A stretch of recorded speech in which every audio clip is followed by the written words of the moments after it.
Welcome to Creating Synergy, where we explore what it takes to transform. We are powered by SynergyIQ. Our mission is to help leaders create world-class businesses where people are safe, valued, inspired, and fulfilled.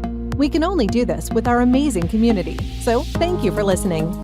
Welcome back to the Creating Synergy podcast. My name is Daniel Franco. Today we have the great man Andrew Nunn on the show. Thanks for coming on. Thank you for having me. Great opportunity. Chief Entrepreneur of South Australia. It's a pretty big title, and not only that, but you built a very successful business in your own consulting business before that, and obviously everything you do in philanthropy. I can never say this word. It's philanthropy. A tough word. Yeah, philanthropy. Yeah, it's a tough word. You're doing some wonderful things in the world. Kudos to you. Thank you very much. No, we try. It's Chief Entrepreneur is a great honour to do it. It's a great title. But it's the ability, it's really interesting because philanthropy and the role of the chief entrepreneur in my vision are the same sort of thing in a way. Yeah. The philanthropy, my wife and I have agreed to, through the Nunn Foundation, to give money away to a whole range of ventures in South Australia predominantly. And so that's sort of giving money. The chief entrepreneur is about giving time, giving experience, giving access to people to, it takes, 20 years to get 20 years experience. So really to be able to give that and to be able to link people and to use my network and my experience is really important. Brilliant. And thank you for all that you are doing. No, thank you. No, great. Just tell us your story. So where did it start? How did you become this business magnate and an expert in entrepreneurship and business and all the above? Well, look, it started in Victoria. So I'm from northern suburbs in Melbourne. I'm number 4 out of 5 boys, and no girls in our family other than mum. And so realistically, we had not a poor upbringing, but not a privileged upbringing either. So we worked for everything. My brothers were really, really intelligent at school, as a general rule. Me, not so much. But I had my role. My dad ran a pharmacy, and every weekend from the age of about 8, I was in the pharmacy. We always did on a Saturday morning, and my role there was very much around being on the front counter, dealing with people. Yeah. And because Dad realised early that was one of my skill sets, right? Just be able to talk to people, be able to make them laugh and get involved and that sort of stuff. So I did that for about the best part of 10 years. And what I learned through there is how to if people are feeling sad, if people are feeling happy, I learned how to, the best I can, read faces. I learned how to try and make an experience a good one for people. And so I took that into ultimately I became an engineer. I did geotechnical engineering at RMIT. But when we finished, the recession we had to have was on. So I couldn't find a job. There was no jobs. The only job I could find was, I think 50 people applied for it, was for a new thing starting out called environmental engineering. And no one knew about it. No one knew what it was. And so... Not really had too much emphasis on the environment. No, exactly, back then, exactly. So what happened though is I was able to climb quite quickly through the ranks because, one, it was a new industry, and 2, I could speak really well to clients. Yeah. And so in an engineering field, often that personal engagement with clients is difficult for a lot of engineers, typically. And so that allowed me to sort of step up and sort of grow through the company. So I grew quite quickly through the company, which was called Camp Scott Furphy, and then became called CMPS&F, and then ultimately became Aegis. Yep. I did a number of years traveling around. I basically took a risky approach to everything, right? So I looked at things. They asked me, Andrew, do you want to drive around Victoria for a year and a half cleaning up contaminated sites? I said, yeah, absolutely. Do you want to go live in the middle of the Gulf of Carpentaria for 2 years on an island called Grid Island? I said, yep, I'll do that. And so each time so you did what everyone else was not willing to. Yeah, 100%. And then they asked me to come to Adelaide for a 1-year deal. Yeah. And I was thinking, oh my God, I was hoping I'd go That's the worst of the lot. Paris. Exactly right. Well, that's what I thought at the time, and I must admit, I think the first few nights I cried myself to sleep thinking, what have I done? Yeah, in the middle of the sticks is fine, but Adelaide? Yeah, I know. What was really funny was Adelaide in the late 90s. I think 99 I came here. And I turned up for work the first day, at 7:30, which is when I always turned up for work in Melbourne. And there was no one here. Where is everyone? And so I thought, my God, it must be a public holiday. Anyway, they all rock up around 8:45, which at the time I thought, mate, this is crazy. Yeah. But then but then you start to realize this is the vibe of the place. This is the way people balance work and life. And this is what I started to fall in love with Adelaide, is it did itself really well. Yeah. It didn't appreciate it at the time, and I didn't appreciate it at the time, but that's what it did well. And so the other thing was, coming from that Victorian 12-hour-a-day work ethic, I really drove trying to engage with clients a lot.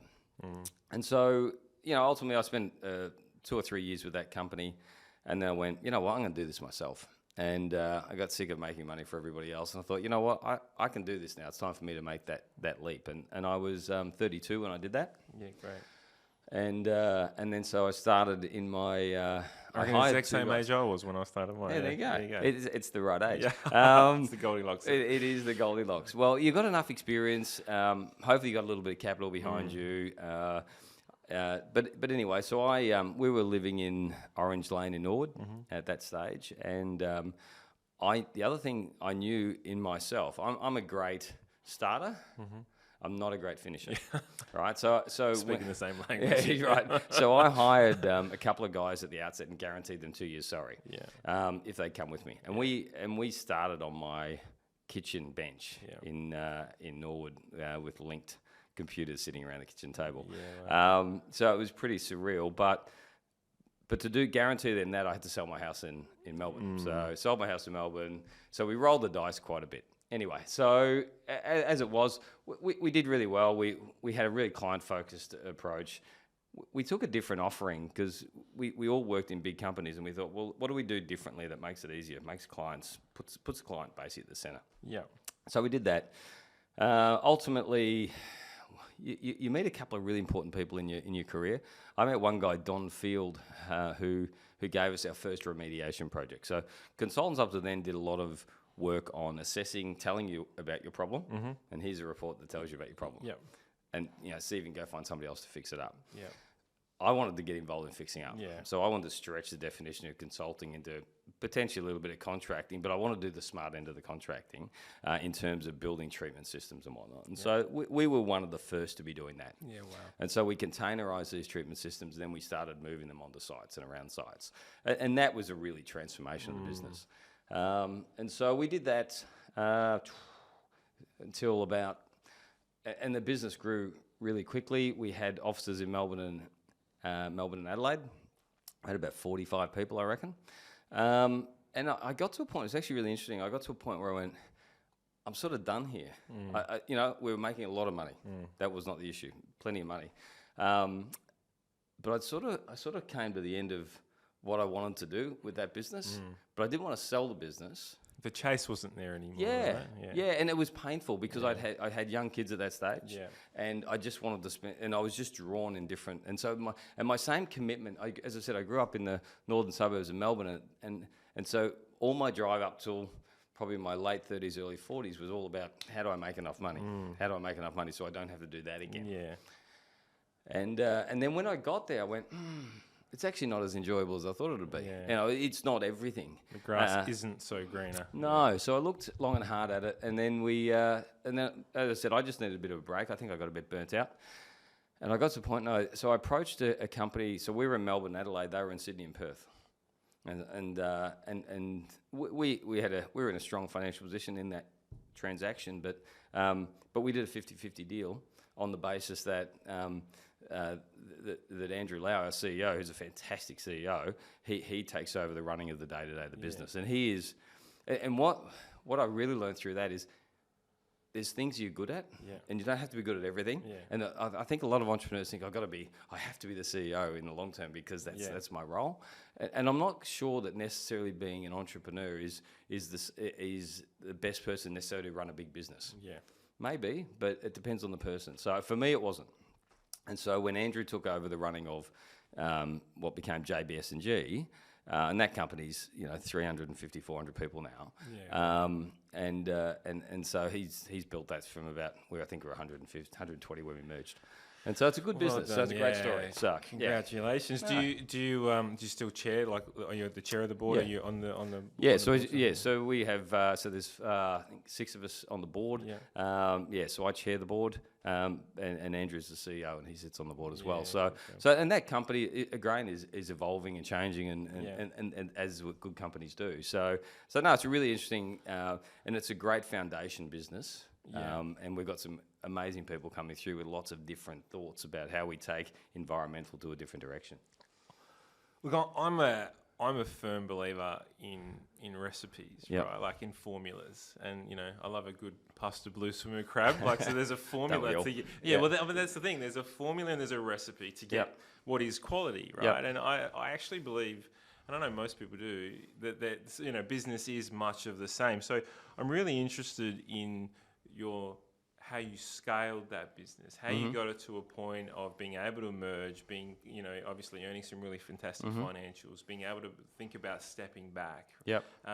Can you tell us some thought processes that, when did you learn about leadership? When did you learn about strategy? How did you, was that something that you'd learned in your previous roles?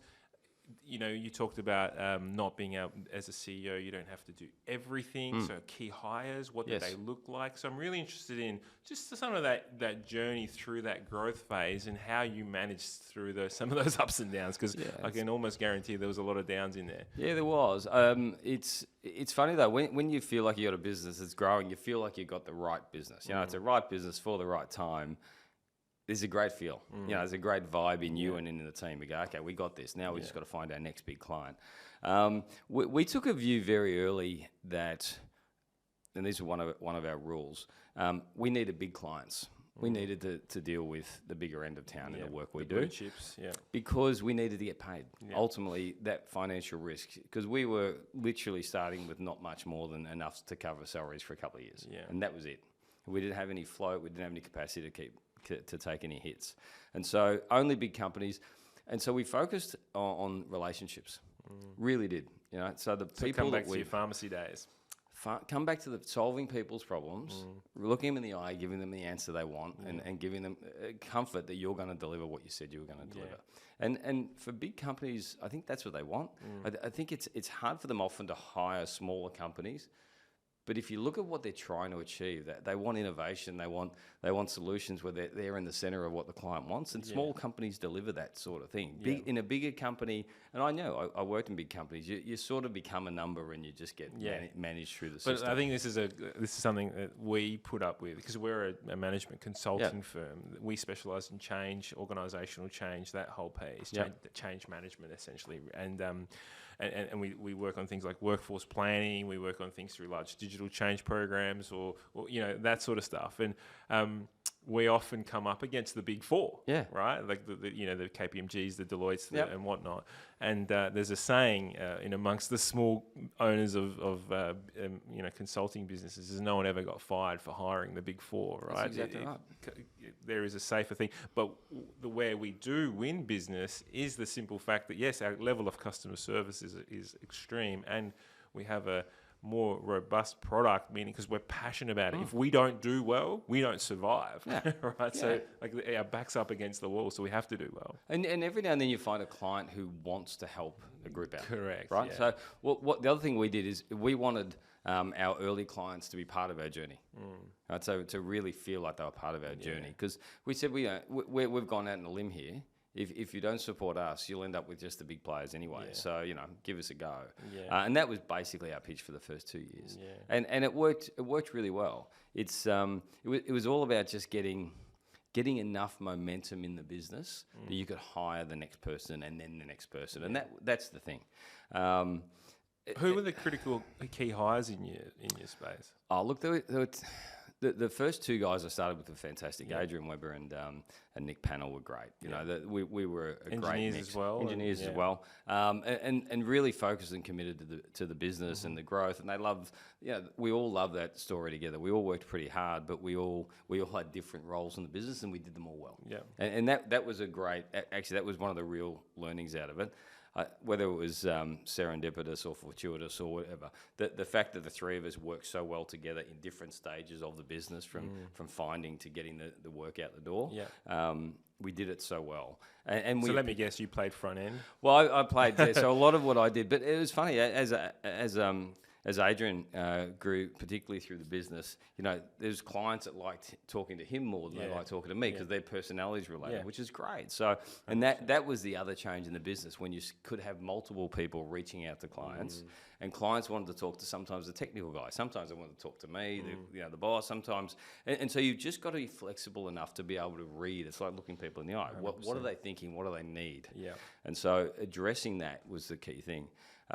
Continually feeding from the bottom and not crunching from the top. Very rarely did we hire anyone at a high level, because we wanted everyone to grow through the business. Yes. And that was a view. We had a longer term view of this business. It wasn't going to be just a start it and flick it job. Yeah.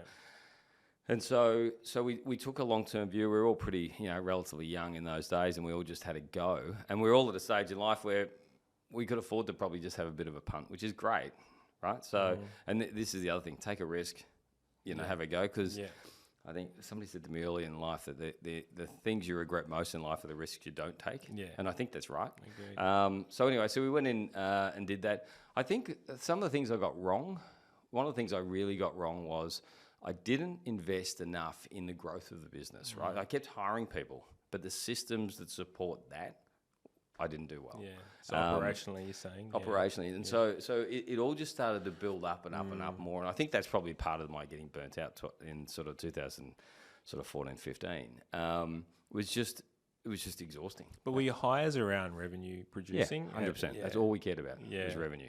We basically as the CEO and effectively chair of the board, I was fully billable. I mean, everybody in the business was fully billable. Okay. We hired I think it took us a couple of years, probably took us 3 years before we even hired a receptionist. Yeah, wow. So, because it was all about revenue. Yeah. And then we had a real strong focus on profitability of that revenue, so we could hire the next person. Because, as I said, once we thought we had a really good business offering, then it was about getting enough capital. And we weren't great in the concept of borrowing money to grow. I would rather work harder, bank some money, and then spend that money. Yeah. And so we had a very sort of bootstrap model. So we never had any other shareholders than people within the business, and we still to this day don't have any shareholders other than people in the business. Yeah.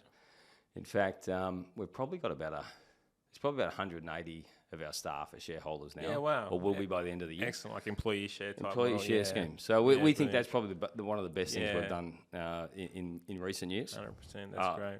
I just think people these days want to work for their own company, and so they should.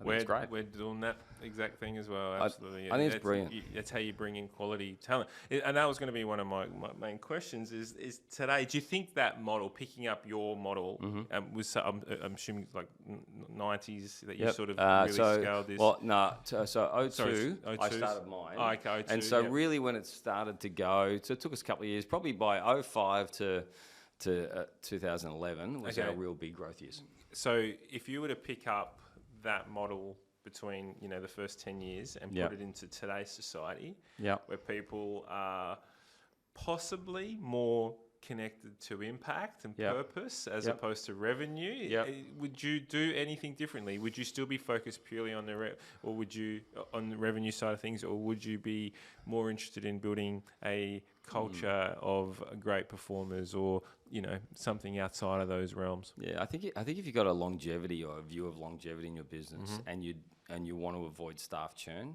you can't help but think of all those things. Yeah, you have to. It has to be part of the ecosystem, doesn't it? I mean, in JBS&G now we've set up a philanthropic fund within the business. Yeah. We've set up. I think we've got the most generous parental leave entitlements. We've got sort of free gym memberships and all these sort of things, which is all about making the staff feel, one, it's their business, and two, that the business cares about what they're doing and what they think, and their health, really, and their health, but also and where they're going and socially and where they want our business to be placed.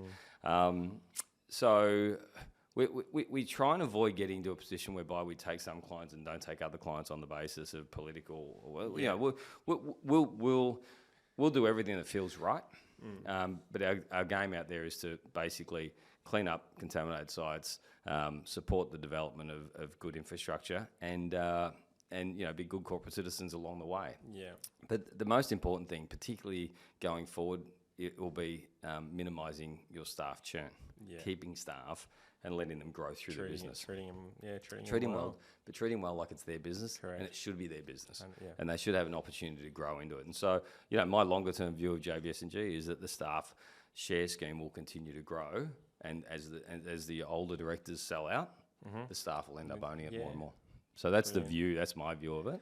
I love it. As you went through that scale period in that early phase, was there sort of a disproportionate emphasis played on marketing and sales, or was it more about quality of product? I mean, how did you play that? That's a really good question, because it was sort of both. Yeah. So I was very much out the front with marketing, relationships, marketing, selling what we were doing, but having really good products that the guys were delivering. And so we were quite thin on the ground. I have to say, we played a lot bigger than we were. Yeah. But yeah, I think that's fundamental. You have to, what do they say? Fake it till you make it. I think that was a little bit of us, but we worked damn hard to be able to produce a quality product. Every now and then we stuffed up, and what we got good at is owning that. Yep, we stuffed up. But as a general rule, we wanted our product to be quicker, faster, smarter, cheaper than our competitor. And genuinely, that wasn't that hard, because most of our competitors were big multinationals that, much more agile you were, and but we were also talking to our clients a lot more. See, I had a rule that I had to speak to most of my clients each week, regardless of whether they're working on their job, just to keep the discussion going, keep the engagement. Think out management piece, isn't it? Because really? next time they come back and they've got to think, I heard from Andrew yesterday or something. And so you just want to be front of mind. So did you instill that with all your people though? Yeah, I as much as I can, but a lot of people, and that's for some personalities, not others. Some people hate the concept of talking to clients. They just hate it. Some people hate the concept of talking about money. Some hate the concept of talking about variations. And so you very much got to get horses for courses.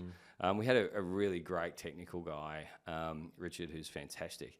And he was wonderful technical, but struggled with some of the financials early on. Commercials of the business, And so, but he grew through that, and now he's probably one of our best, and he's approaching retirement now, but he was one of the best guys who grew through. So he proved to me that you can teach a technical guy how to become really good sort of commercially and have a great longevity, long view of the business and where it could go. So he was great. He's been fantastic. Brilliant. Where would you say your biggest bang for buck was? Like from an investment point of view, back into the business, or whether it's investment of time or cash or resources? Where do you think your biggest bang for buck was from a growth and scale point of view? Look, sustainability point of view. The treatment plant was a game changer for us, right? So actual asset, actually building the asset. Well, what I call that is an innovation, right? Innovation, the way of thinking, right? So basically, typically, you give a report to, let's say, one of the big guys saying you've got groundwater contamination here. And typically you'd say, it's a problem, you need to do something about it, here's your report. And I remember just thinking, for some of them, not so much for the big multinationals, but some thinking, geez, we could clean that up, it can't be that hard. Just that view, it can't be that hard. Let's have a go. Why not? So why not? Someone else has got to do it, why can't it be ours? So we hired Richard, right? The guy I was talking about before, we hired Richard. It was a real step for us, because it's completely outside what we were doing. We were just sampling and writing reports on contaminated sites. Richard came in, we hired him on the basis we're going to build something. We're going to start treating ourselves. So that was a game changer. And then the concept of putting him in a shipping container, and even ultimately putting him in solar-powered shipping containers, so we don't even need power, was transformational for the business. So it took us somewhere where no one else was. We were pretty much first to market. We were cheap, we were agile, we were I wouldn't say slick in their marketing, but we were always there explaining what we were doing. That model now, a lot of people have caught up to that approach, and that's great.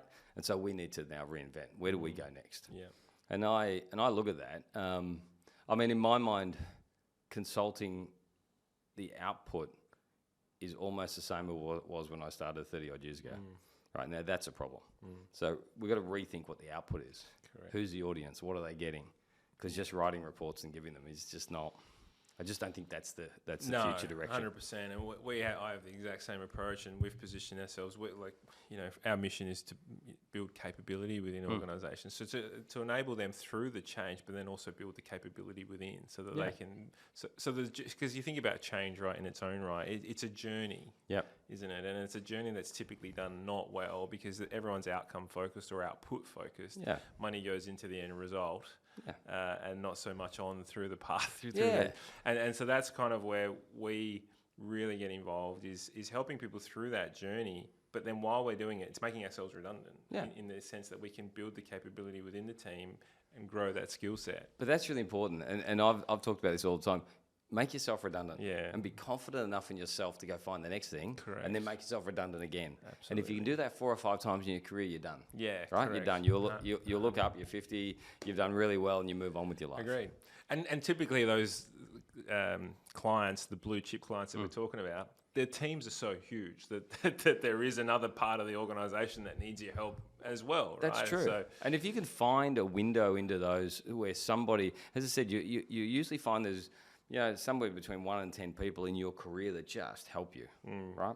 Just because whether they want to, whether they're just in themselves, it's the right timing, I don't know. But you just get somebody who goes, I like that, I'm going to help these guys. And if you can get somebody to give you a chance, which some of the discussion I'll talk about in a minute as a chief entrepreneur is how do you get the guys who are just starting business, get them a chance? Because once you see it, and once people can see it, then off you can run. Yeah. But it's very difficult. It's difficult to be what you can't see, and so it's important that we get those things out so people can see them. Oh, I love it. Through your growth phase at with the firm, did you place a lot of emphasis on your own personal leadership and growth, or was it really just about driving revenue and growth in that aspect? Yeah, if I was being completely honest, I don't think I did that as well as I could have or should have. And I think that's one of the reasons why the sort of 2013, 14, 15, I can't remember the time of it, but where that transition had to happen because my focus had been on growing the revenue, growing the margin, growing the people. Yep. Right? It's a consulting business, so it's sort of bums on seats times dollars per hour sort of thing. Yep. And the soft things and the important things about training and growing and teaching people, I don't think I did that well, if I was being completely honest. Which is why ultimately it's done so much better by my current CEO. Because he gets it. He gets the fullness of it all. Yeah. I think you get it though. Like just speaking. I get it now. Well, but you do get it. But it's more the point of where does the priorities lay? Yeah. Like if we're going to create a business here and we're going to build something that is sustainable and not relying on 1 or 2 clients, then we actually need to create a product that can drive that growth. Yeah. Not that we work in a lot, from a change point of view, we do a lot in the culture space. So culture is hugely important, but in that early phase, it's about how do we grow and scale enough so that we can survive and we can get through the tough times. Yeah, and it's important to be able to hand those roles down, right? Or hand those roles across or down or whatever it is. But it's important that we don't have to be that role because the role shouldn't define the person, right? Or the person shouldn't define the role. It should be. That role should evolve, person should evolve, and things change and people move on and people move into different roles and whatnot. So I just think there's I'm not a big fan of people changing jobs endlessly because I think that's a symptomatic of the fact that the business you're in doesn't recognise that you need to grow. Yeah. And if you both agree that you'd be good for this business, then really they should be finding a way to let you grow through that business and taking a long-term view of it. I often think that the people that do best in the long run are the ones that have stayed for reasonable lengths of times in less businesses rather than jumping all over the place. That's how you create trust, isn't it? Really? It is. Yeah. Well, it's a two-way street. In fact, we have that. We have an underlying motto in our business of care and trust. You care for our business and our clients, and we'll trust you to do the right things, and we'll care about you and trust. So it's a two-way street, both of those things. We're not overly monitoring everything. We're not. We want you to care about our business. We want you to care about our clients, and we'll care about you. I love it. Earlier you said you said as a CEO you can't do everything, and then but then you did talk about the potential burnout at the end of your time before you step down as the boss, as the MD or CEO. Did you find it hard in that letting go process? Did you find it difficult to have others? So the Steve Jobs quote is hire great people and don't tell them what to do. Hire great people and get them to tell you what to do. Yeah. Did you find that hard? Because obviously early in that period, it's hustle, grow. Then as the team grows, you're hiring these great, these great heads and heads of and senior leaders and whatnot that you then go, okay, actually you're smarter than this at me. Yes. I'm just going to set the scene for you. I'm just going to set that strategy. Was that a difficult transition for you? Not really. A couple of reasons. One, I've always been good at realising that people are better. In fact, I always want people to be better than me at all of these things, right? So I want to be, excuse me, the perfect business for me is the one smartest where person. Absolutely. And I get made redundant as soon as possible. That's my perfect situation. The other thing that happened for me on a personal level, my wife got quite sick around the 2014 time. So it sort of everything came together. I had young kids, business that was going great guns, but difficult for me to manage. And then my wife got quite sick. And so I was already doing the deal with Andrew Lau to merge the companies. And I had to ring him one morning and just say, look, I can't come in. I don't know when I'm going to be able to come in or if I'm ever going to be able to come in again. And he said, I've got this. And so there wasn't a transition problem because I just couldn't be there. I had young kids to look after and my wife, and we had other things to do. Everything's all fine. Yeah, everything's perfect. But it was that, but looking back on it, as difficult as that time was, it allowed Andrew just to step in and just run that business. And so there wasn't any of those sort of transitions, which is actually a really good thing in a way. Well, kudos to having the trust with Andrew in the sense that you knew that he was going to take it on and make it work. Yeah, and as I said, I think that truncated the aggregation of those businesses really quickly because everybody just got in and did what they had to do because and I was there and then all of a sudden I wasn't, and so we just had to move on with the belief of the vision of where we were going. And that was really good. And to be honest, we've sort of tried that in post mergers the companies has done is to really move the CEO of that company out so that we're not having conflicting CEOs because it's just very difficult. How long did that process take, or how long were you off for? I was off for probably 2 years, a year and a half. Yeah, wow. So it was a long period. So Alex is all fine. Yeah, she's great. But we looked at it and we just went. And when I came back in a completely different role, a different mindset. How do we grow the business? Sort of more of an overarching sort of chairman-y role, looking at how we get connections in, how do we grow the business into different key areas. So, and as I said, Andrew is such a great CEO that he has an empathy, but he has a really strong technical focus, and he also has a really good business acumen. So he's actually the perfect CEO. Yeah, which is kind of what you want, right? You've gone through the growth phase. Yeah. And then you hand over to someone to continue some growth, but more about sustainability. And so the battle is always, so who's the next Andrew Lau? Who's the next one we can find to sort of come through the business and that sort of thing? One of the most difficult things in business is to keep the cost base down. Or you think about cost base just continually goes up as you grow. How did you manage that part of the business? Was it something that you played a lot of emphasis on, or was it just generate more sales and we can cover our costs? Yeah, that's where my view is always revenue. Revenue. Yeah. Now, let's not waste money. Yeah. So we never spent big flashy offices. We did everything on not the cheap, but we didn't waste a lot of money on ourselves. Right. So we didn't have a lot of support staff. We didn't have the best cars. We didn't have the best of anything. But the products, all our money went into building our containers, which were perfect. And so what the client saw was the perfect product, right? So that's what we put our effort into. We sort of made do in the back room to keep the cost down, but the focus for me was always just revenue. The back end looks after itself if I can get enough revenue through the door.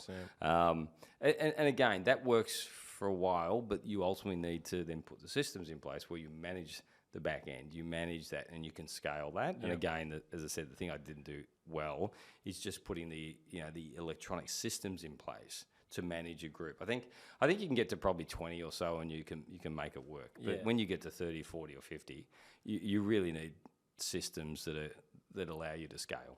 And allow you to scale quickly, because they're hard to, in a business that's rapidly growing, it's very hard to retrofit systems. You really want to be in front of the game with that, would be my advice. So just having that foresight, though, is the backing yourself. Yeah. So I think I there's just a bit all open here, but I look at it and I go, if I had have turned my head quicker to where we were going and where the potential where we could go, I would have put the systems in earlier. But it was just sort of happening. And you sometimes you got to learn to just lift your head and look for where you're going, because sometimes you do get lost. See the forest from the trees. That's I in the chief entrepreneur role, I often talk to, and I did on Saturday night, talk to some entrepreneurs about it's important to remain focused as to why you did what you wanted to do. You started your business and you started for a reason, and often clients and things around you drag you in different directions. Every now and then you got to look up and make sure you're still heading in the direction you wanted to go. Because otherwise you get lost. Because I wanted to go there, now I'm over here, and how do I get back on track? So it's always good, and that's where boards are good. That's where external advisors are good. Somebody or mentors. I've always been a big one for mentors. I'm the same. Just have someone to have a quick chat to. Absolutely. It kind of flies in the face of what Richard Branson or one of the world's best entrepreneurs would do is say yes to everything, figure it out along the way. I absolutely understand. What did you start the business for? What is the purpose? And keep driving, making sure you're heading off in the same direction. But the true entrepreneur spirit is to take those lefts and rights as the market needs and requires. 100%, 100%, and they're not necessarily a complete juxtaposition. I mean, the market is where the market's going, and that's where the business is. Yeah. But just make sure it hasn't taken you completely away from what you believe in. Well, because you might have done something for a partly social, partly lifestyle, partly technical reason, and you end up out here because the money's driven you out here, and you've sort of lost those foundational things. So it's just to keep the balance in it. In my view. Well, when you're passionate about something, it's less of a grind, isn't it? Oh, it is. Well, that's you never work a day in your life. Yeah. That's a really good point though. You are driven by the market inherently, but it's also make sure that PAC doesn't draw you back, because you innovated to get there. Yeah. Make sure they don't pull you back. Keep your innovation going. Keep thinking about new ways of delivering what you're trying to do. Yeah. So say I'm an entrepreneur starting off a business. You said you speak to a whole bunch of in your role, and we will get more into the chief entrepreneur role. But say I am an entrepreneur starting out. I'm in year one. What's that early advice that you give? I think surround yourself with some really good people, whether they're working for you or not. Just make sure you've got some good people around you. That's that mentor type. Yeah, it is, and hire good people, hire really good people. Yeah. I mean, I'd be more inclined now to hire good people early in the business and make it work, because good people bring work for a start. Yeah. Good people deliver products that you're proud of and that clients will come back for. So. How do you overcome the problem of chicken and egg, though, right? Like, because you hire great people, they cost money. If I don't have the money to hire, and so there's always the element of, do I take the risk? Do I take the risk and wear the brunt of not being able to pay myself? Because that's a big issue. Well, my example is I've never received a dollar. I've never received a dollar from an outside investor in growing this business. We've built it to a multi-million-dollar business, but I'm still going through that dilemma, right? Still to this day. When do you take money? Correct. Well, I think personal view, you've got to get in the discipline of taking some money. Yeah. You've got to get in that discipline. It's almost budgeting for it, because otherwise you're at risk of something changing, everything sort of stopping, and you're going, oh my God, hold on, I've done all that work and I've got nothing for it. Yeah. So you've got to get the discipline of taking money out, in my view, and putting it away, and completely away from the business. And if that means, sort of a friends and family foundation and funds coming in, that's okay, if that's what it takes. The other thing is, a lot of people want to hold all the equity in their business, right? I think a smaller part of a much bigger pie is a much better way to go. Yeah. I think early stage entrepreneurship, if you can get people to believe in the vision and believe in the direction and will back it with some sweat equity, that's what I'd be doing. Yeah. Because there's nothing better than having a whole heap of group of hungry people trying to build a business that they all own. Yeah. Right. So owning it all yourself, I think in my mind means less. Yeah. I think growing a business is a team sport. Yeah. And it's more fun as a team sport. In fact, every investment I do now, Without doubt. is with people. I think given the circumstance that I'm in at the moment that I find myself is that we've built the business to a point where someone buying in, it's probably a little bit too expensive for them to buy in, right? So especially some of the key quality people, unless they want to take out a loan or whatever it might be. Or unless you want to merge with somebody, another business and then scale it a bit. Scale that way, But do it with somebody about your size in a different market that adds to the value, and then you end up with a business partner that you've got aligned views but in different areas. Yeah. So that's what we did, and that kicked JB. What my company was called then was Soil and Groundwater S&G. Yep. And when we did a deal with JBS, it became JBS&G. Very innovative name. We did very much that. We took 1 + 1. In fact, we talked about the board at the time. 1 + 1 = 3. That's the game. Yeah. Right. Yeah. Together we're much better than apart. Yeah.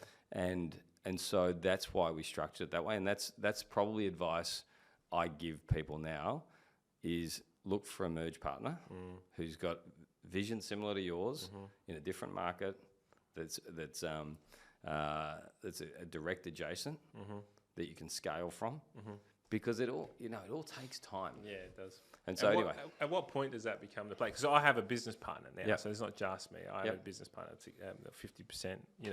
But at what point does that become? Is there a revenue number that you look for? Is there a people number? Is there, if you are looking to merge?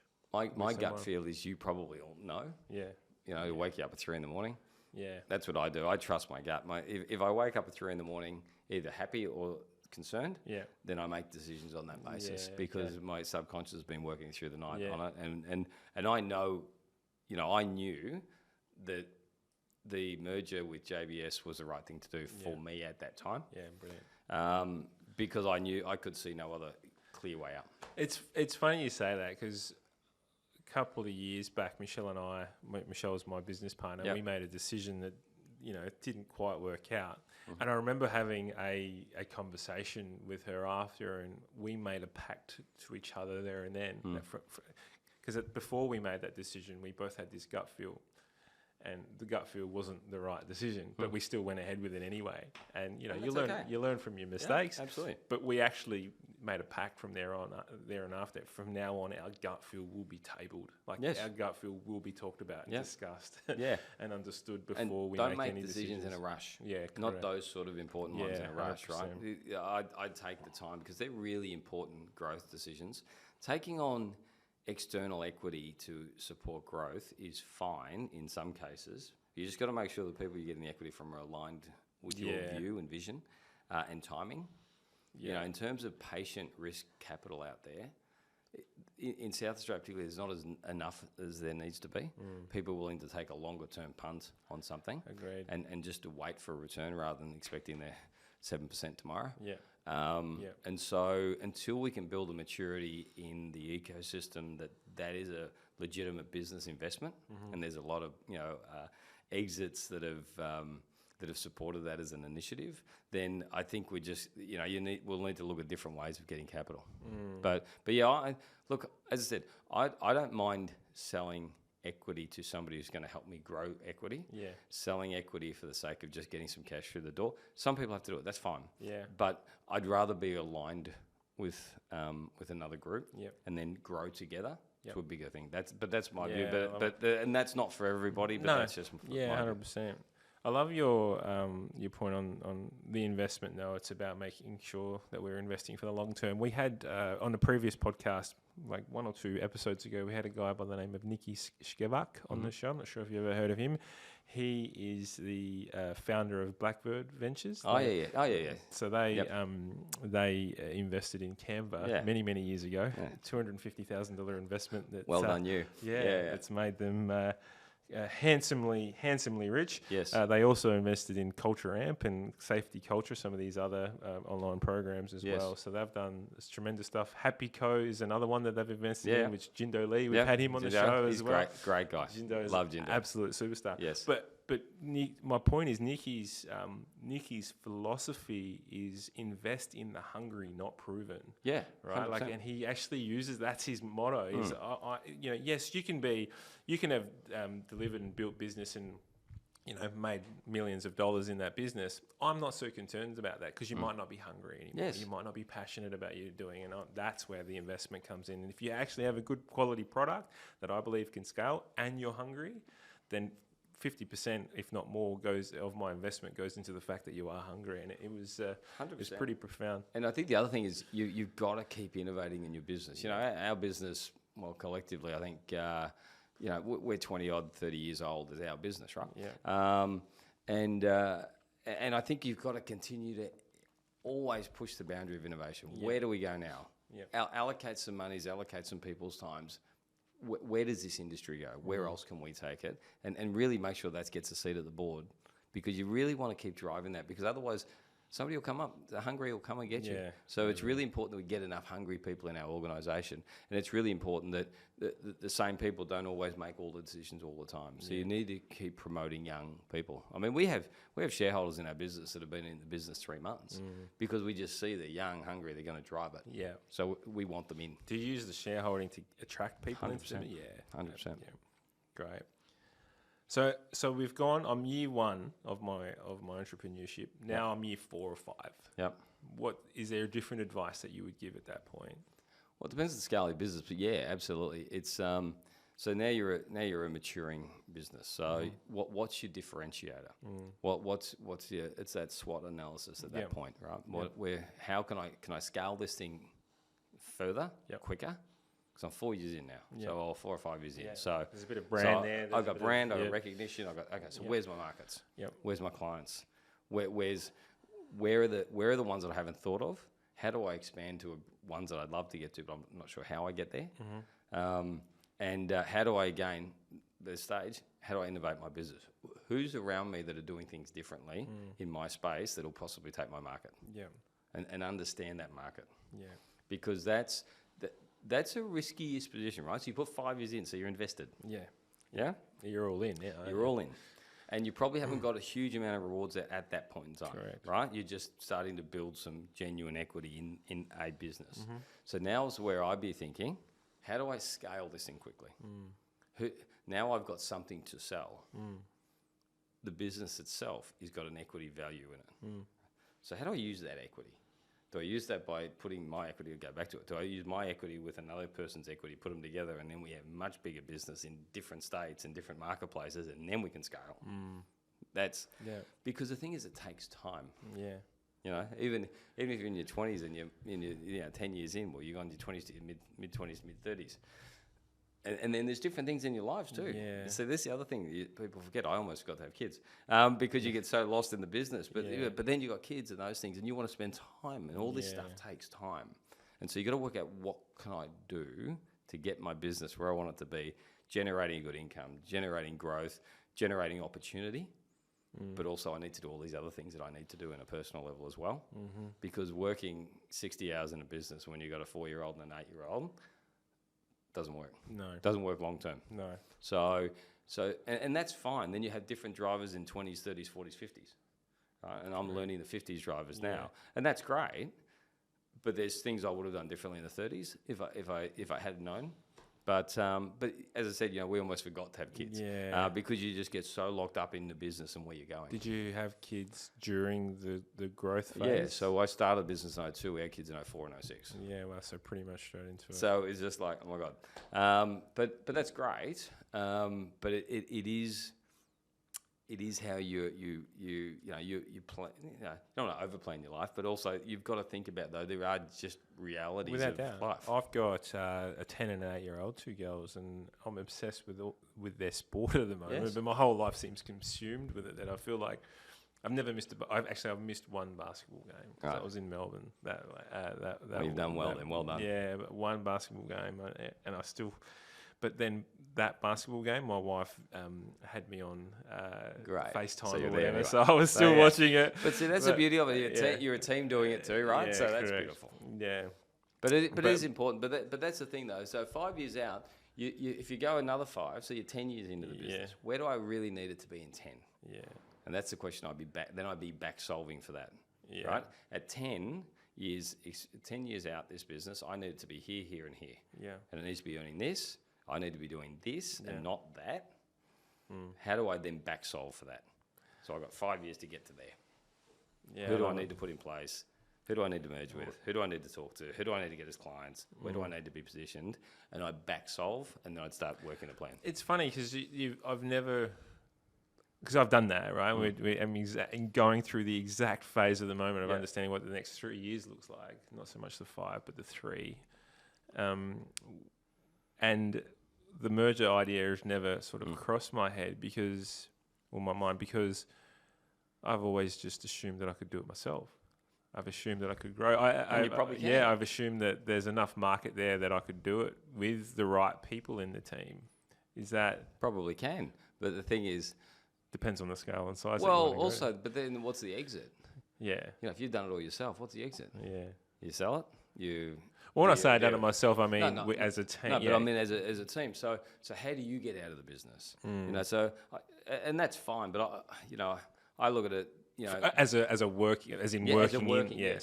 So how do I get some freedom from the business while not having to put my time and effort into it? Yeah, get a greater return because there's less time being because that's the thing you want. As you get older in the business, you want to be hopefully working a little bit less and also getting a decent return out of it because you put so much of the upfront in to build it, and right? risk right? So you need it's a risk return thing. So you just need partners along the journey, I think. Yeah.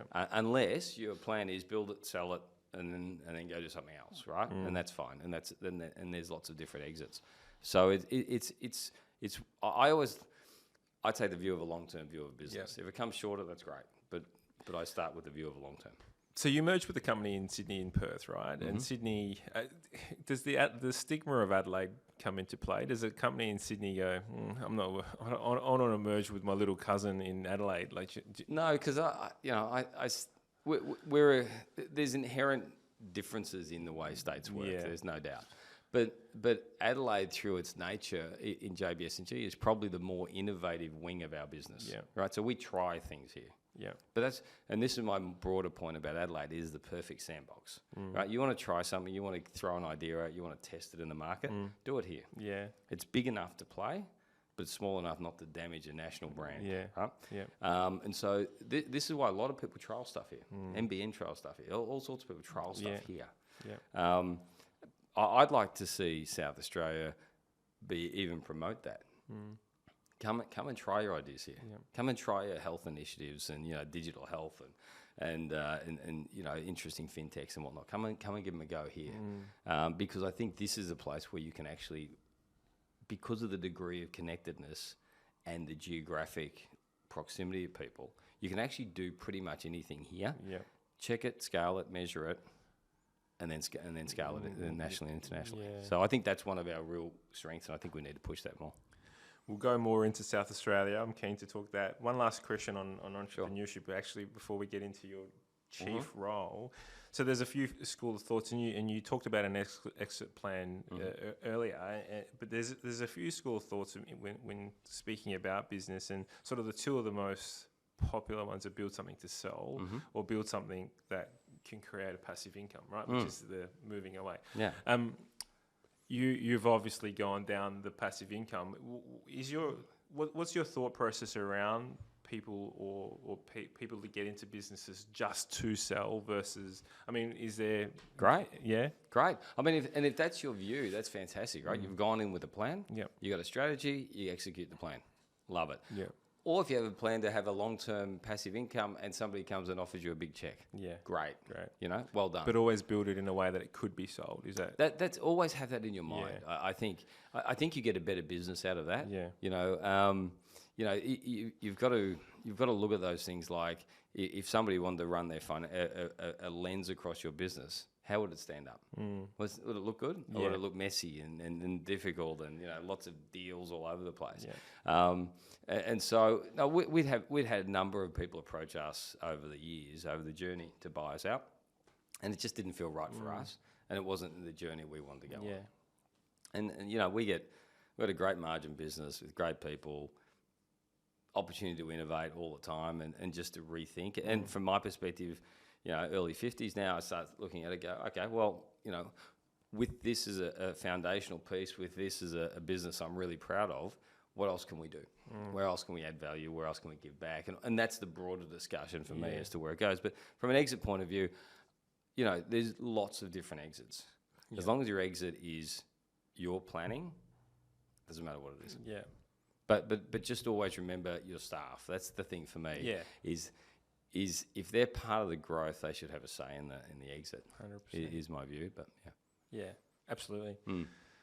So moving on to the chief entrepreneur role, how does one become chief entrepreneur? It's a pretty good title, isn't it? Everyone steps back and you go. What does it mean? What does it mean? I think ultimately, I've got a better idea of it now than I did when I stepped into it. It's a focal point. I think it's somebody to talk to. I think it's an aggregation point where people can ask questions, ask for connections, ask to work out how to work out the government systems, look for where opportunities of customers might. It's the role is so busy. It just goes to prove there's a need for it. So I think it's really good that we've got it. I think how does one become a chief entrepreneur is an excellent question. Look, I got approached to do it. And I undernoted a little bit, to be fair, because I wasn't sure exactly what the job entailed, and it entailed a lot more than I thought. But I think like a lot of those things, you get out of these things what you put into them. Once you've made your mind up in your head, you're going to effectively work full time, volunteering for 2 years. Then your head's around how do I make the most out of that time, and so that's where my focus has been. Last year was very much just trying to keep up with it and we'll get in front of it and put some structure to it. Now I've got some real structure in it. I'm really comfortable about where it is going forward. Great. And so now it's working with the new government to work out what their agenda is, how I get that to work within the structure, or how I get my structure to work within their agenda, how we do that. But we've all got the same goal regardless of colour of government. We want to grow South Australian investable companies, which really make the economy a lot more complex, a lot more robust, a lot more able to take a hit from one direction or another, because it's a really complex economy. That's the vision. And so to do that, you really need lots of people having a go at startups, lots of people feeling, just to give it a go, like we said before.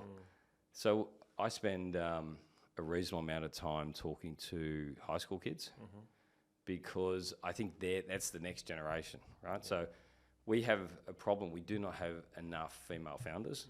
We do not have enough diversity in our businesses here, in our startup businesses. So, that's where that diversity I think is going to come from, is the high schools. And so talking to kids about, an entrepreneurial role is a legitimate business. If you can think of, it's a legitimate employment opportunity going forward. Think of a problem, solve it. Don't overthink it, because you'll always find a reason not to do it. Correct. It's always easy to go and work somebody else. Paralysis, isn't it? That's exactly right. So it's getting kids to think about that and then having a go. So that's a real focus. But yeah, it's I think there's what I'd like to think is that I hopefully have got enough visibility on the role that people would want to do it, and then the next person that comes after me will have a different view of it in a different direction, but hopefully in the same framework of what we're trying to do is grow it. Yeah. I love the idea that you're out there chatting to kids. In fact, Gabriella and I went and did a chat with a couple of schools, or with a school recently, because they're doing podcasting, funnily enough, and we went and talked to them about this medium and what that meant, and some of the things that they could do. And it's really, it's amazing seeing the light bulb sort of ping off in there as you're going. Actually, this is something that I could do by just talking into a microphone. But I've 2 daughters. I got a 10-year-old specifically I'm talking about here. I always talk to her about business and try to get her mind into that world. But there is an age that you need to speak to them, isn't it? Is the year 11s and 12s typically? Because I mean, what age does it become the right conversation? Oh, look, to be honest, anything, in my view, anything from a year 8 and above, Yeah. year 7 or year 8, you know, think about, I just ask questions, you know. Oh, this is a problem. Okay, is the problem? Okay, how will we fix that? Yeah. How? Yeah, just keep thinking. If you're having a problem and your friends are having a problem with, you know, something, how do you fix it?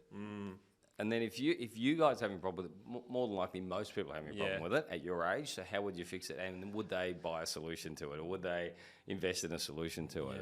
And then So putting it in a way that it's bigger than you, it's bigger than the moment, isn't it? Well, it's also going, rather than here's a problem, Yeah. here's a solution to a problem. Yeah. Can I scale it? Yeah. Is it a business? Yeah. You know, once that light bulb goes off, and I suspect it's for kids. It must be enormous. You just go, oh my God, there's so many things I could fix and do. And once they get that feeling, the other thing is that what I try and talk to them is do it in teams. Do stuff in teams. Yeah. Because it's just so much more fun on the journey. Yeah. Look, sometimes teams fall over, and sometimes there's headaches and all that sort of stuff. No doubt. But the journey is just safer, easier, more supported in teams, and you also get a skill set that gives you resilience to your ideas. Yeah.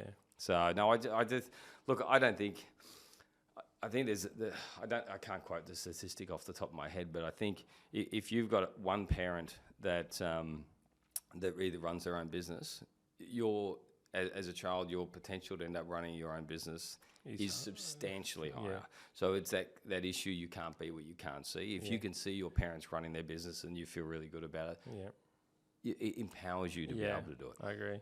Oh, it's just the conversation. My daughter wants to be a vet, for example, and she's like, "Well, I want to go and start my own vet business." Good on her. Yeah, like, and that, and so her attitude is, well, yeah, I want to be different to all the other vets, and so she's already having those conversations. Perfect. It's like, yeah, cool. See that now that's a society that you can start to feel really, really good about and feel good about its future. Is when people are pitching ideas and thinking about stuff and discussing that. That's great. Yeah. That's great, because only they'll get the world that they're growing up in. Yeah.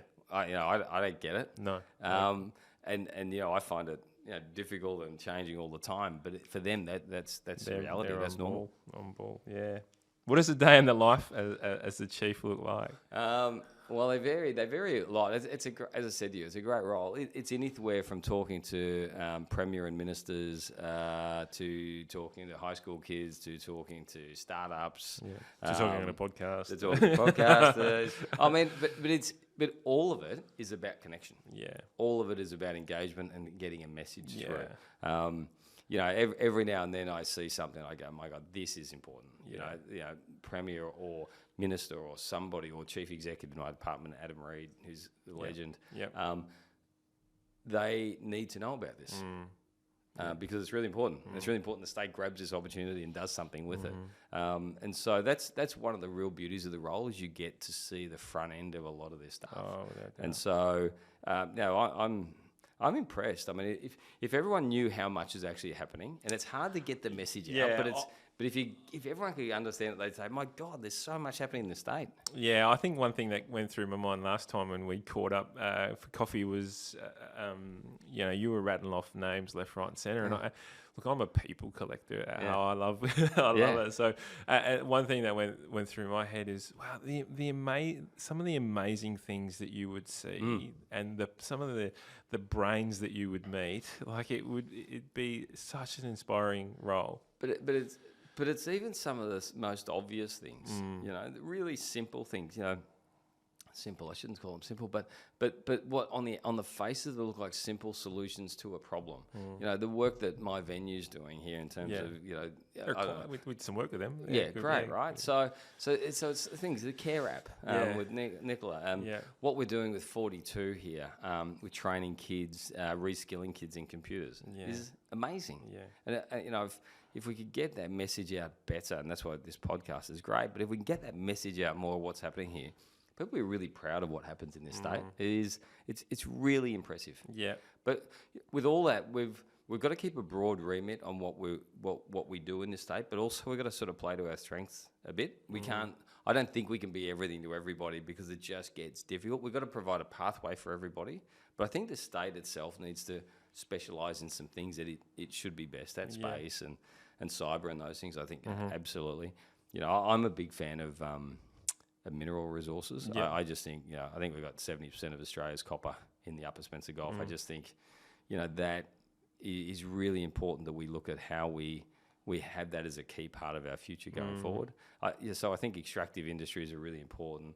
I think getting water to places is really important. So and hydrogen is going to be a major player. You know, plant-based proteins. We're just, the state is so well placed to do so many amazing things. We've just got to make those few decisions and then really commit to them and then drive them. And then I think we can be, you know, even more amazing.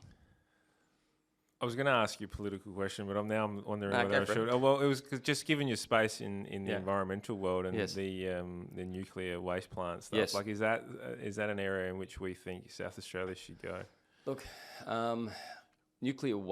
taking nuclear waste is a contentious issue, and I'm not across the science of that, but I think ultimately we need to be able to manage our own waste that we generate. I just think that's something we should be doing. Where we best do that, I'd seek advice, but I genuinely think we should be doing that. In terms of nuclear power, I'm a fan of nuclear power, subject to a reality of where we sit.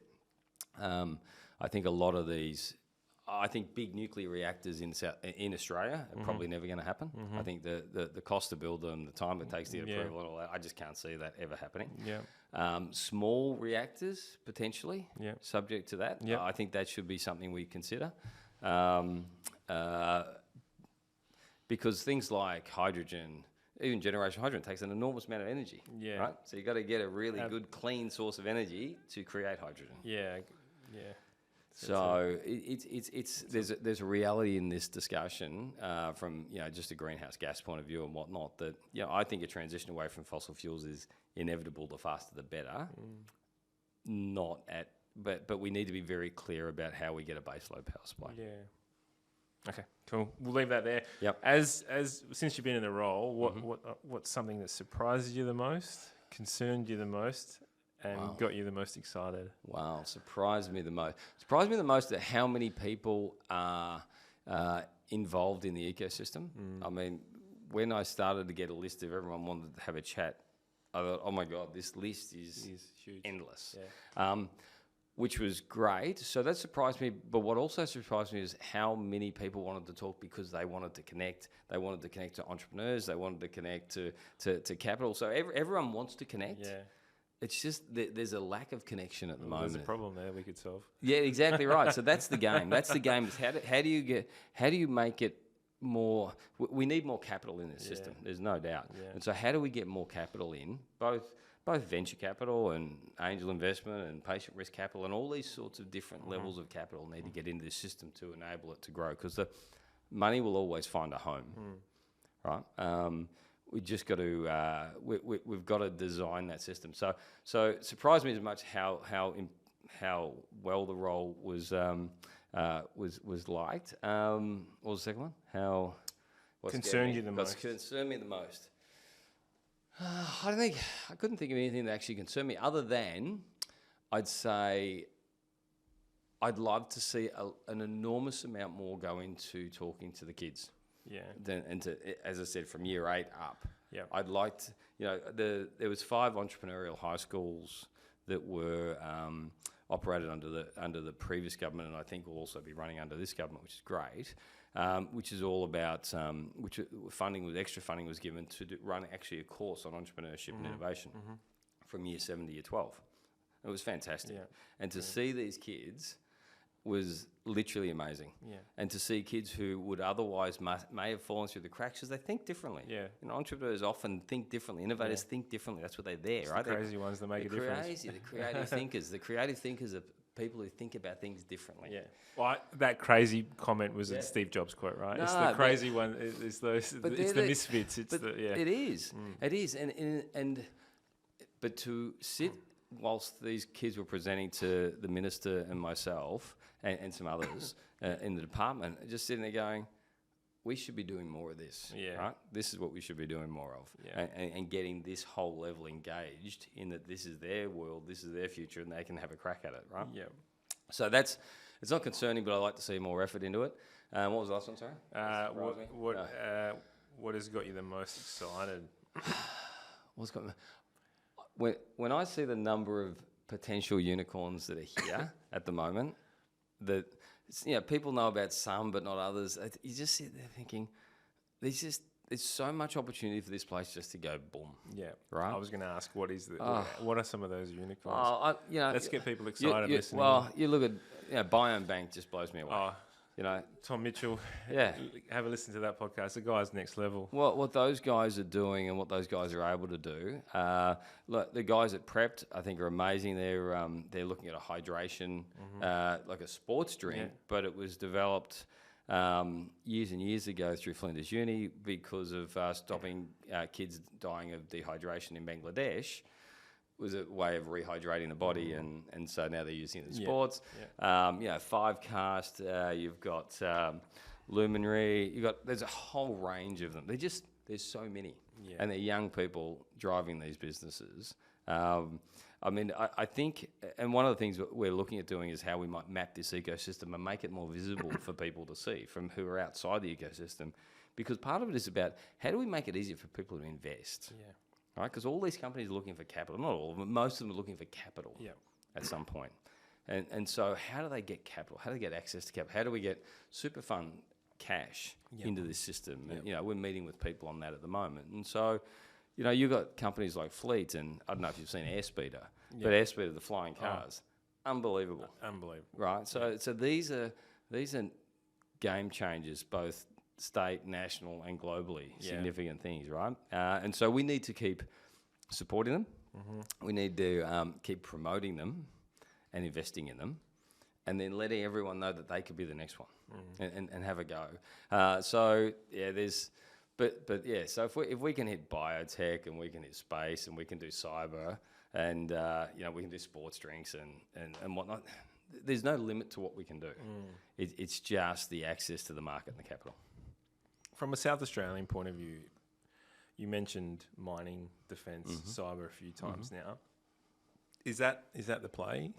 Well, I think there's some of our natural. When I say natural, they're either geological or geographic or political advantages we have over other people. Yep. Right, and so I think they're the ones we should play for. Yep. Is that more from just sort of your foundational stuff, and then we can trial stuff on the outside? And that's right. And some businesses will go to Melbourne and Sydney because that's where the hub of their people the nature of their business might work, and that's fine. Yeah. But then some people may come from Sydney or Melbourne to Adelaide because that's the natural hub of this area. And I think that is how a nation works well together. I think the less we talk about state boundaries, the more we talk about international boundaries, so much more interesting for me. Agreed. I just find it we waste so much time talking about just this stupid state stuff. Yeah. If we had a look at aggregating our skills, aggregating our capability, aggregating our capital, I think we do a much better job of it. But there's just too much stupidity in the way. But hopefully we'll get our way through that. Yeah. But yeah, it's. Do you see Australia ever playing that way? Because to me it seems such a logical. If you're going, I actually use this analogy for the defence world, right? And I've asked questions of Andy Keogh, and I've asked questions of Jim McDowell in Nova. We've had these guys not necessarily on the podcast, but in the future, is how does the defence world sit with you in the sense that you're effectively creating something that could harm others, right? Yep. And then the idea of war in its own right just blows my mind at how we could fight other human beings. So if I'm Al Qaeda and you're the US, and then we've got the Taliban or whatever it might be, and we're lining up and we're fighting each other. Yes. And this is an extreme case, but an alien race comes in from the sky. So what the hell are you guys doing? I guarantee you, we're looking at each other, going, "How do we get them?" Right? Exactly. It's the bigger picture. How do we save the human race? Right? Not necessarily. And so, if you place that on the state-to-state level, it's like, well, how are we trying to do best for Australia, and then for the human race globally. Like, let's not think about state to state to city. Yeah. We need to think of the bigger picture. But like a lot of these things, there's a couple of things. But everyone wants to belong to a tribe or a group or something, right? That is true. And that's great. So if we could make the tribe Australia rather than the tribe South Australia, New South Wales, great. Yeah. The other thing is that it takes a real leadership at the top end of somebody, basically saying, look, we're going to start breaking down this stuff because it's just it really does get in the way of actually doing some stuff. I think if you had a look how COVID should have gone and how COVID did go, it sort of drove that state wedge a lot higher than it should have broken it down. It did, yeah. Because we're an island nation, so... Yeah. We're not. You're allowed to travel everywhere else except for Melbourne. It's just kind of like, well, hang on. a lot of it. So a lot of, Look, I think there's an important role in politics for all these things. But at the end of the day, I think a broader view of the national benefit of some of this stuff would have been. It would have been nice to have ended this ended the COVID thing as a tighter community rather than as a more divided one. Yeah, it would. Feels like now more than ever that WA is a completely different country, right? And you look at that. So where's the logical conclusion of that go? Ultimately, they need to come back into the fold, or they'll keep moving further away. So really, again, that's a leadership or a market-driven situation. But look, I don't know. I just think we're like most things. We're better together than we are apart. And you're right. It'll take something significant external to drive us all together. It'd be nice if we could do that through leadership rather than... Well, you would have thought COVID would have done that, right? Well, yeah. Anyway, on the South Australian thing still, Adrian Temple, Adrian Great Temple, so Great CEO of Thompson Gear. Lawyers, he's been on the show before. We had a great chat. Yeah. But he recently, and he's coming on again, and to talk about this exact topic. So he recently gave a talk at the AIDA conference, which is the Adelaide Economic Advisory. So he's chair of the SA Productivity Commission. So he has a little bit of knowledge about what's happening here in South Australia, as you'd expect. And so his keynote that he gave at this conference was pretty bleak from a South Australian point of view, in the sense that we're the most educated state in South Australia, as one of the things that sort of jumped out at me. The other one was the government previously was promoting influx into South Australia, which is great, and the numbers show that. But if you actually break down the numbers, the influx was people from 50s to 60s, and there was still a negative outflow of people from 20s to 30s, right? Of tens of thousands in those 20s to 30s. If we're going to grow this state and become the entrepreneur state, or become the next Silicon Valley, whatever we want to place on that, how are we going to keep that younger talent in the state? So it's a really important thing, because I look at that, and I look at my own daughter who's doing year 12 this year, and I think it's important for them to go interstate and to go internationally and then to come back. Yeah. But the thing is, it's about creating an environment they can come back sooner rather than 50 or 40. But you want them to come back earlier and add value. But you need them to you need the kids to go and get experience and get an understanding, and then to see an opportunity here, right? And so creating that opportunity here is creating space for them to be able to start their business. Enough people in the state to be able to buy their services or to want their services, and enough reason to want to live here because the lifestyle is good enough. Now we know the lifestyle is great, but it still needs to be more, right? Yeah. And we still need to. We need no longer third most livable city. No, we dropped off the ball. Well, that's right. And I don't know everything behind that, but it is one of those things that you sort of look at and you go, well. You get. I think you probably get your run at those things, and then you drop away, and then you get another run at them. And so we just got to plan our next run.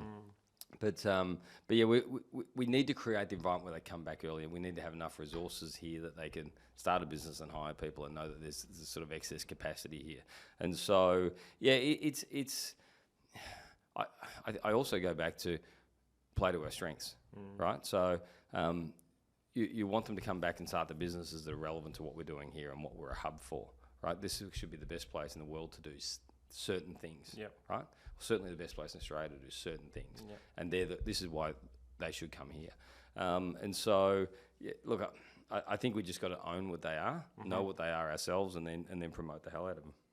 Yeah. It's a long-term fix, isn't It is. I mean, none of this. See, I look at this, and I was having this chat with the Entrepreneur Advisory Board the other day. This is a 30-year project. Yeah. Right. So we're a few years into a 30-year project. Yeah. So and it's a commitment to that project, regardless of colour of government, right? Regardless of economic situation, there's a commitment to because if this doesn't if we can't attract businesses to start here and really innovative, complex economies to grow here, then it's going to be really hard for us to build the size of community and with the size of resources and the lifestyle we want. We're just not going to be able to afford it. So we need to, the entrepreneurship, the innovation, the hubs that we're trying to create here are really, really important for the future of this state. By my Do you think, from an attraction point of view? I mean, Adrian in his talk made the comment about potentially merging some of our universities, right, in the hope to become one of those top 100 universities that attract talent from all around the world to come here, right? Why? We've got 3 amazing universities, but right now they're all stealing work off each other and sort of colliding and competing against each other. Is there an opportunity to create 1 or 2 fantastic, and then bring in that talent? Look, I think the answer is probably yes. The business case for it, I don't know. On the face of it, it looks like it makes sense given the size and given the size of South Australia and the size of these universities to at least aggregate 2 of them and possibly 3. You just got to make sure you're going to get the efficiencies out of that and you're not going to lose out of that. There's a healthy competition through some of these things, right? And correct. Yes, we're stealing from each other in a way, or competing with each other. But maybe that drives them further. You know, so I think we've got to be careful about saying that that's the silver bullet that's going to fix. Yeah, you don't want to create a monopoly, especially. Well, that's the other trade-off, right? Yeah. So I think 3 into 1 is a stretch for me. 3 into 2 possibly. There's some efficiencies there. Well, I mean, your typical. If you're looking from a helicopter point of view, I mean, Flinders stays Flinders, and it's the Adelaide and Uni SA that sort of join forces and an aggregation of their capability that doesn't seem like a terrible idea. No, it's almost very exciting to be honest. Well, it is, and again, if nothing else, it would create some discussion around that, and you know, and may lead a trend around other parts of the country and other parts of the globe to start looking at how we aggregate these things to do better. But yeah, as long as there's a really clear business case as to what we're going to do when we do it, and these are the advantages of doing it, and we all know what they are. And great, I'm supportive of it. Yeah, education. I think you've hit it a few times. To me, that's the most critical point. If we're going to bring people in, we've got to bring in educated people. Well, right? and what Adrian says about our level of education is quite concerning. It is, right? So that's probably the first thing to be addressed. And again, long-term fix, right? There's no 3-year silver bullet in this, right? This is multiple parliamentary terms, multiple commitments to the same thing. Some of these things in my mind need to be above politics, you know, education, health, and whatnot. These all things should be above politics. They should just be the standard things that we do. So because they should be, the importance of keeping a clear direction on where we're going with these things makes such a difference. We've done it with renewables, and we're a global leader with renewables, right? We were early there, and then we've committed to it through successive governments, and I think we're a global leader because of that. And I think that's a great example of what we can do when we work and we commit to a longer term goal. Yeah. Off air earlier, you mentioned if you can do business in South Australia, you can pretty much do business anywhere. Do you believe that is a problem why people leave? That South Australia is a tougher market to do business in? Yeah, it is. I mean, I had a chat to the Entrepreneurs Organisation on Saturday night, and I started my talk with South Australia's a hard place to start a business. It is. And it is. The market's not massive. It's you've got just about every competitor you're going to have here in a lot of those spaces, particularly in my sort of space. So it forces you to find a differentiator. It really puts a test of robustness of your idea to the fire really quickly, and seeing where it sits. And I think I think if you haven't got all your things lined up, your ability to market them to a client, your really clear vision of what it is you're doing, what your business case is for it, and how you're gonna execute the plan. If you haven't got all that done, Adelaide's a hard place because there's not enough people that are just going to throw money at you. Yeah. Right. So having said that, if you've got all those things in place, I think you'll find enormous support, and here's a perfect place to build it. Right. But it requires you to have a really clear vision of those things and a discipline to have your business ready to go. And so, yes, it's difficult, but if you can do it here, you can. I think you can scale it anywhere. Absolutely. Yeah. I mean, we are still one of the probably in our business. Adelaide is still probably one of the better margin parts of our business. Because we keep innovating, we keep pushing, we keep driving that process, really clear on what we're trying to do. We keep pushing ourselves into new markets. And so I think if you can stay ahead of that game, you do really well. Yeah. Well, hopefully now with the world becoming more online, I guess, in the sense that you don't necessarily need to be in Sydney doing work in Sydney. You can be anywhere else in the world doing work in Sydney, for example. Hopefully... that keeps a lot of the talent here. Well, I think it does. The only concern I have with that is that we end up with a lot of talent staying here, doing work for interstate. So it's good in some ways, but we need to make sure that we're innovating and bringing. Got to make sure they want to work here, and that we're doing all the things that make them want to work here. And I think any discussion with Adrian is a fantastic one because he's a super smart guy. He's done a lot of analysis of that stuff, and there seems to be a roadmap there on how we can start to fix some of these problems. They're longer term problems to fix. Yeah. But we need to start down that road. Yeah, that conversation is definitely happening. We've got that booked in, Gabs, I think, with Adrian. Yeah, so that's coming up in the next few weeks, I think. Fantastic. I am conscious of your time. Sure. Just sort of rounding up before we go into some quick fire questions. What does the role of chief of entrepreneur look like moving forward? I mean, from my perspective, I'd love to see a female founder as the next chief. Yep. I think that's really important. I think again that can't be what you can't see thing is really important for a lot of the female founders and female businesses starting up. But just more broadly, I just think it's a different perspective and different view. Yeah. So I think Flavia would be... Flavia, I think Flavia's busy at the moment. But Flavia's been on the Entrepreneur Advisory Board for a number of years, and great. she's a fantastic contributor. I'd love to get her on if... she's fantastic. I've been trying, but she's a busy human being. She is busy. They're doing some amazing stuff, but yeah, it's there's a number of really capable female founders that we'll be trying to get involved. We'll refresh the board as of June 30, and then we'll start again. But we'll keep on our vision of where we're going with that. We've sort of set 5 pillars there: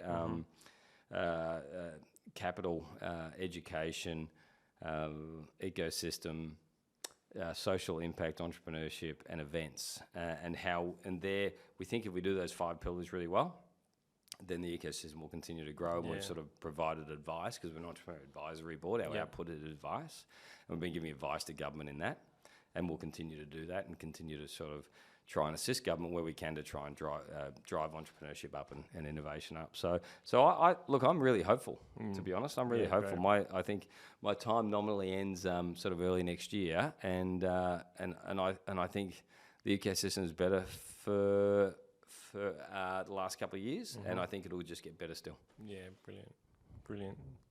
It is a fantastic idea to mix it up a bit, and obviously create some diversity. And like you said, if you can't see it, so if we want to increase the female foundership in South Australia, or in Australia, I should say. 100%. Yeah. So what does the future for you look like then? It's an excellent question. Look, I'm involved in a whole range of things now. So I've been involved in anything from fashion to pubs to cafes and restaurants and all sorts of things. I'll continue to run entrepreneurship for myself. Like I'm involved with property development with a range of friends. So I get involved in a whole range of things these days. I'd like to continue to provide support to the government of the day with my experience if there's roles available. Yeah, great. But yeah, look, it's been a really enjoyable time for me. It's been busy, but it's been enjoyable. And now I've exactly what the future holds. I'll still obviously have my role with JBS&G, and we'll continue to grow that business. But I think I'm 52 now, so the next 5 years are really going to be an interesting period for me.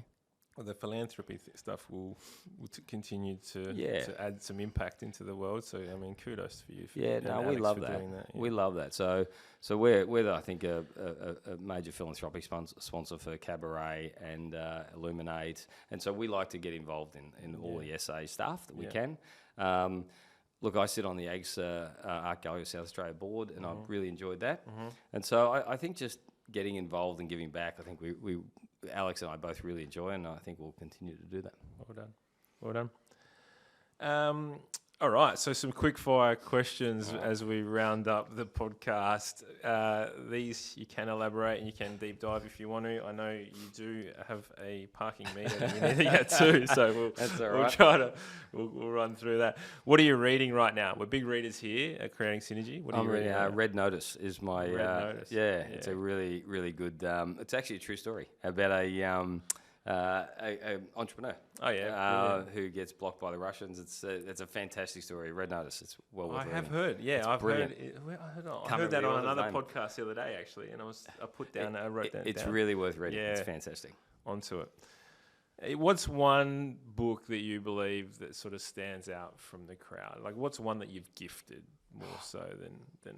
Okay, this is one from a South Australian author that is probably one of the best books I've read in a long time. It's called The Dictionary of Lost Words, and that is Pip Williams, I think it is, and it was fantastic, like absolutely fantastic. Yeah, wow. And so I'd implore anybody who hasn't read it to read the dictionary. So is the premise of it as in to enhance our vocabulary? Or? No, the premise of it is when the Oxford Dictionary was being written, a lot of words that were particularly used by women were left out because the men choosing what words went into the book. And so it's basically, it's that sort of discussion around, there's another dictionary about women's words and of that period. But it was fantastic. The book is brilliant. It's brilliant. Brilliant. Do you listen to any other podcasts or anything like that? I'm not a big podcaster, I gotta say. I don't have a huge amount of time with these kids, but look, I did. I listen to the podcasts that I actually get involved with, but I don't listen to many, but I will listen to more.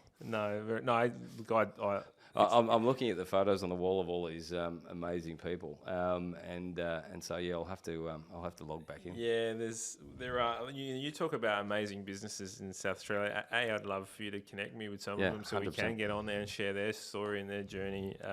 But yeah, we've had some superstars on this show. Yeah, I can see it. It's a bit like La Trattoria in here. The photos. What's one lesson that's taking you the longest to learn? That I'm not the best at everything, and that working as part of a team is actually a much more, not only more enjoyable, but a much more robust way of building a business. So I spent 10 years doing it myself, largely myself, putting all the weight of expectation on myself to drive this myself, and I think whilst we got there in the end, it was at much pain that probably didn't need to be held. So we to go back to the formula thing. Now you figured out that potentially there was another way that could have fast tracked it quicker. Exactly right, and so it's exactly right. So that whole discussion, I think, is a really useful one for anyone who's has that 4 to 5 years we talked about business, or what's your 1, 3, and 5 year plan? Yeah, and how do you get there? And then, as I said, back solve for that. Yeah, look, and I'll echo what you said about mentoring and coaching. I have noticed since I've started, I'm not sure if he'd be comfortable me mentioning his name, but Joel Abraham is a guy, someone that we've pulled in as part of our advisory board here, and I don't know if you know Joel, but he built the AIB and his family built the AIB, did a fantastic job there. But since coming on, utilising his thought process and skill sets, it's definitely different thinking. Challenges you to. Well, what he's done is similar to what you've done, right? You've made the mistakes, you've gone through it. And Joel has this really fantastic way letting you make the mistakes while sort of coercing you in the right direction. So Yeah. it's the true coaching style, which I learn a lot from making mistakes. Yes. More so than if you tell me what to do. And I kind of get bored with the telling what to do. I need to get in the trenches a little bit. Absolutely. And I think that's the best way to learn. And then therefore I'm able to then impart some of my knowledge onto others, and the ecosystem continues to grow. And that's how it grows. 100%. Correct. If you could invite 3 people for dinner, who would they be? Oh, geez. Good one. 3 people. And we assume your family. Assume they're coming. Elon Musk, I'd love to talk to. Yeah. I just find him eminently fascinating. Who else? Who else did I really? Geez, they got me on the go here. Look, Bill Clinton. I got to say, I just think he's fascinating story. He's really interesting guy, interesting guy. And I suspect the other one would be the Queen. Not that I'm, I know it's a really soft answer, but she has given so much over so long, and I just look at the struggles she has had. Difficult, personal, how to stay every day, but how to stay above it and how to do it. I just think there's a lot of grace there. Can I say our governor here, Frances Adamson, is just the most amazing lady. If people sort of read a bit more about her story, she's truly amazing. And so people who are able to have an elegance in a service and over a long period of time. Kudos. To stay in the game for that long, right? That's a tough game. What's some of the best advice that you've ever received? My dad always said to me, above all else, to thy own self be true. And that's probably the best thing. So I take that with me with every decision I make. So can you repeat that? Above all else, to thy own self be true. So in your quiet, you think, if it doesn't feel right, you've got to be true to yourself. If it doesn't feel right, don't do it. Yeah. And, again, learnt that one a couple of times the hard way. It's that 2 a.m, wake up, feel bad, don't do. Yeah. And so that's all another way of saying sort of gut feel, but trust your gut and trust what you know is right and wrong. Yeah. And don't do things in business that are wrong. Yeah. Because it's just too hard. No. Too hard. And you never really get your time back to fix them. Well, you shouldn't start business and then keep track of all the potential lies that you might have told along the way, and too hard. It's way too hard. Yeah. I actually learned this lesson from an ex-girlfriend. I remember she was a relatively jealous person, and I was just making up stuff to try to get out of having to explain. I wasn't doing anything wrong, but I was just like, I couldn't be bothered with the argument. But by the end of it, I actually forgot some of the stories that I was telling. And I think, and so I actually made a decision there and then. Yeah. I'm never going to tell a lie ever again in my life, because I'm too dumb to remember them. It's just way too hard. Yeah. And so honesty for me has been, integrity is obviously a big piece, but honesty is one thing I think would just set you above. It's not that difficult to be a good person. No, it's not. But and as I said, to yourself be true. So you know in yourself if it's right or wrong. Yeah. And so don't query yourself on it. You know when it's right or wrong. Agreed. I love it. If you had a time machine, where would you go? Wow, that's great. Where would I go? Look, I'd probably go forward, actually, to be honest. I'd like to go forward. I love people like you, because I'm one of those people, but everyone goes back, and I'm like, no, I'd like to go forward. I'd like to see where it all goes in another 100 years, 200 years, because I have enormous faith in our ability to do good things. I think we get lost corporately on short-term goals. Yeah. And I think we're getting better. I think corporate's getting much better at taking longer-term visions on things. But we all seem to throw a lot of effort at it late in the game. I'd like a little more, plan the work and work the plan. Plan where we're really heading. And when I say 1, 3, 5 years, maybe it's 10, 30, 50, or 100, 300, 500. Where do we want this to be? What does it look and like? what does it look like? What do we want it to be? And let's own it. And let's design it, and let's do it, and let's then start doing the things we need to do. So government is 4-year terms as well. That's that sort of similar thing, is that you can never... Look, I'm pretty impressed with the current government and what they're doing and their thought process. Yep. But you really, really want to see what that long-term vision and how do we actually set South Australia up and Australia up to become that. Well, that's true, and even federally. I mean, federally 3-year terms. I mean, It's ridiculous, isn't it? It's just it's you really, can't do anything. well, You're constantly just trying to just hang on. get back in.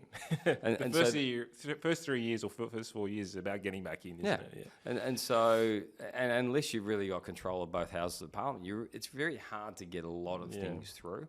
And so I think we're I think democracy is a fantastic thing. We just got to make sure it works with us to promote things. But yeah, Correct. Yeah. It might need to be rethought at some point in time. Yeah. If your house was on fire and your family and pets, everything, they're all safe, but your house was on fire and you could run back in for one item, what would that item be? What would it be? It'd be my photos, I think. Yeah. I think it'd be my photos. So, because it's funny, I don't know about you, but you collect so many photos of kids and things you do, particularly with phones now. Bang, bang, bang, bang. Yeah. You know, everyone's shooting photos. And I say to my wife, you know, in a couple of years when my youngest son finishes year 12, I almost want to sit down and go through it all. Yeah. You know, and just remember that the first stage of that journey, because you're living it and you're photographing it, almost photographing it for the future. Correct. I'd love to go back and live that. I'd feel, plus my memory is not as good as it used to be. I'd love to go back and relive a lot of that because we did some amazing things. You know, we travelled a lot overseas with young kids, which is a very difficult job. Yeah. But I'd love to go back and relive that because it sort of happened in the blink of an eye because there's so many other things going on. As I was talking before about the 30s and 40s. Yeah. They're busy times. Yeah. And so, I'd really want to get back involved and just understand it and relive it again. Yeah. I don't know if there's an app, or you can get the app on your phone, all your old photos, they get uploaded to a OneDrive or Google Drive or whatever it might be. That's what I need to do. Yeah, I need to do that. And it tells you this day, last year, this day 2 years ago, Yes. this day 5 years ago, this day 10 years ago. I love that stuff. Oh, Every now and then comes up on my phone with put into a video of a montage of photos. Yeah. I went on a wine trip back to Spain with some mates a couple of years ago. It might be 3 years ago now. And I just came up on my phone the other day and I flicked it back to all of them. And it's just, oh my God, how good was that? Yeah, I agree. Let's do more of that. People say don't get up and check your phones first thing. Yeah. I think it's one thing that I do because that reminder comes to me first thing in the morning. That's great. And I'll wake up in the morning and look at just past memories, pictures of my kids. I think it's awesome. Yeah. No, I think it's awesome. Well, I think if anything, it puts in a bit of context the fact that one, it's not forever, and two, it's always changing. Right? And so get on and enjoy it. Agreed. If you could have one superhero power, what could it be? Personally, the ability to fly. Yeah. I just think that is just the coolest thing. That's what everyone picks though. How boring. It's so boring. Damn it, I hate that. I was trying to think Come on, I thought you're the entrepreneur here. You're going to be... I was trying to think of read people's minds. But do you remember the Shazam? Do the kids, do you remember that when they put their two rings together? I can't remember what their superpower was. Yeah. But there was a couple of those. But look... look, any superpower would be great. Anything that Thor can do, I'll do. But no, that's great.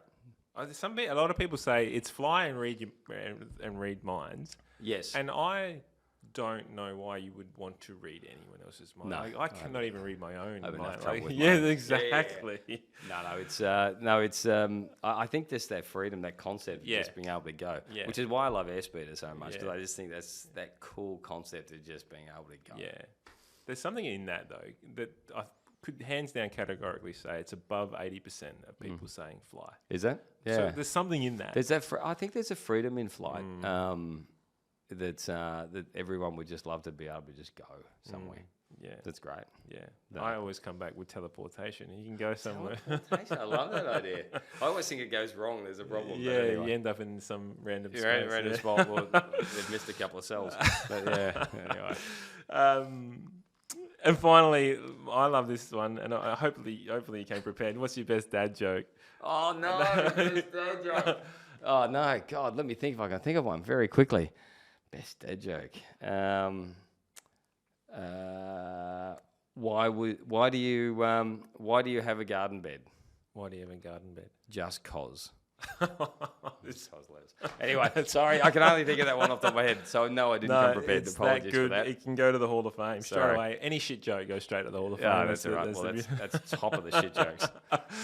Look, thank you so much for your time today, Andrew. And look, thank you for everything that you're doing for South Australia and obviously the businesses that you've built up. Kudos for all the work that you've done there and everything that you're doing in the philanthropic fund that you and Alex have put together.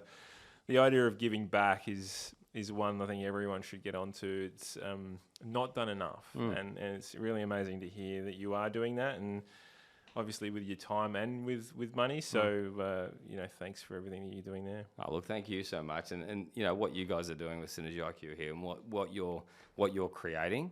And the platform you're providing for people to talk to a whole range of people, get some ideas and thoughts, I think is just fantastic. So anything I can do to help, I'm 100% can. Much appreciated. Thank you very much. Thanks. That's it for us, guys. Thanks again. One last question. Where can we follow you or check in with you if we want to? The office of the South Australian Chief Entrepreneur. Yep.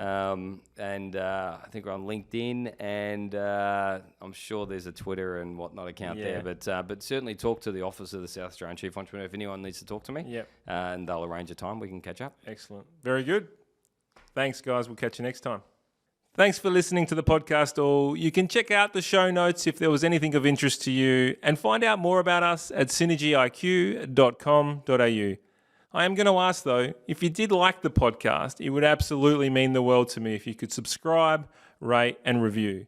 And if you didn't like it, that's all right too. There's no need to do anything. Take care, guys. All the best. Thank you once again for joining us here at Creating Synergy. It's been great spending this time with you. Please jump onto the SynergyIQ Facebook and LinkedIn page where the discussion continues after the show. Join our mailing list so you'll know what's happening next at synergyiq.com.au. And of course, don't forget to subscribe to this podcast. And if you really enjoyed it, please share it with your friends.